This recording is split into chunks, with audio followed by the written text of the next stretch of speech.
Tehran மற்றும் Isfahan மீது Israel அதிரடி வான்வழி தாக்குதல்களை நடத்தியுள்ளது. மேலும் ஐநா நடுநிலையுடன் செயல்பட வேண்டும் என ஈரான் கடுமையாக சாடியுள்ளது.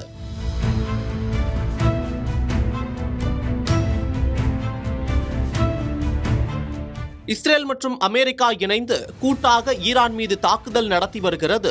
ஈரானும் பதில் தாக்குதலை மேற்கொண்டதால் மத்திய கிழக்கில் பெரும் பதற்றம் நிலவி வருகிறது. இந்த நிலையில் ஈரானிய பயங்கரவாத ஆட்சியின் உட்கட்டமைப்புகளை குறிவைத்து இஸ்ரேலிய வான்படை தெஹ்ரான் மற்றும் இஸ்பஹான் நகரங்களில் புதிய தாக்குதல்களை தொடங்கியுள்ளது.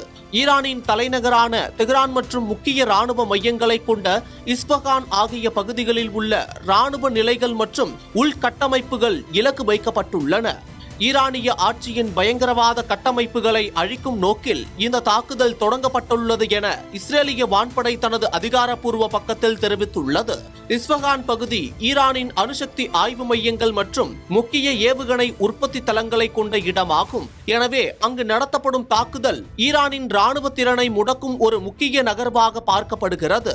துபாய் சர்வதேச விமான நிலையத்தை இலக்கு வைத்து ஈரானிய ட்ரோன்கள் ஏவப்பட்டதை தொடர்ந்து அதற்கு பதிலடியாக இஸ்ரேல் இந்த தீவிர தாக்குதலை மேற்கொண்டுள்ளது. மத்திய கிழக்கு நாடுகளில் போர் மேகங்கள் மேலும் சூழ்ந்துள்ளதால் சர்வதேச அளவில் பதற்றங்கள் அதிகரித்துள்ளது.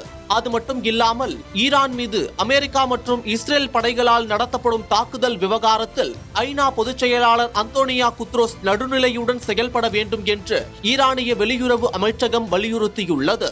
அணு ஆயுதம் கொண்ட இரு நாடுகள், அதாவது அமெரிக்கா மற்றும் இஸ்ரேல் இணைந்து எந்த ஒரு நியாயமான காரணமும் இன்றி ஈரான் மீது ஆக்கிரமிப்பு தாக்குதலை நடத்தி வருகின்றன என்று ஈரான் குற்றம் சாட்டியுள்ளது.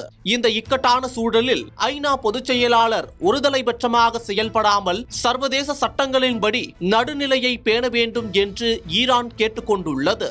அமெரிக்கா மற்றும் இஸ்ரேலின் இந்த நடவடிக்கைகள் ஐநா சாசனத்தின் அடிப்படை விதிகளுக்கு எதிரானது என்றும் இதனை ஐநா சபை கண்டிக்க தவறிவிட்டதாகவும் ஈரான் அதிருப்தி தெரிவித்துள்ளது.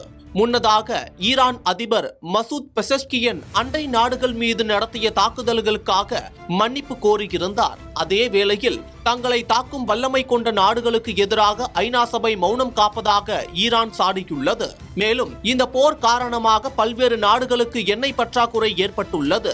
ஈரான் ஆர்முஸ் ஜலசந்தியை மூடியதே இந்த பற்றாக்குறைக்கு முக்கிய காரணமாகும்.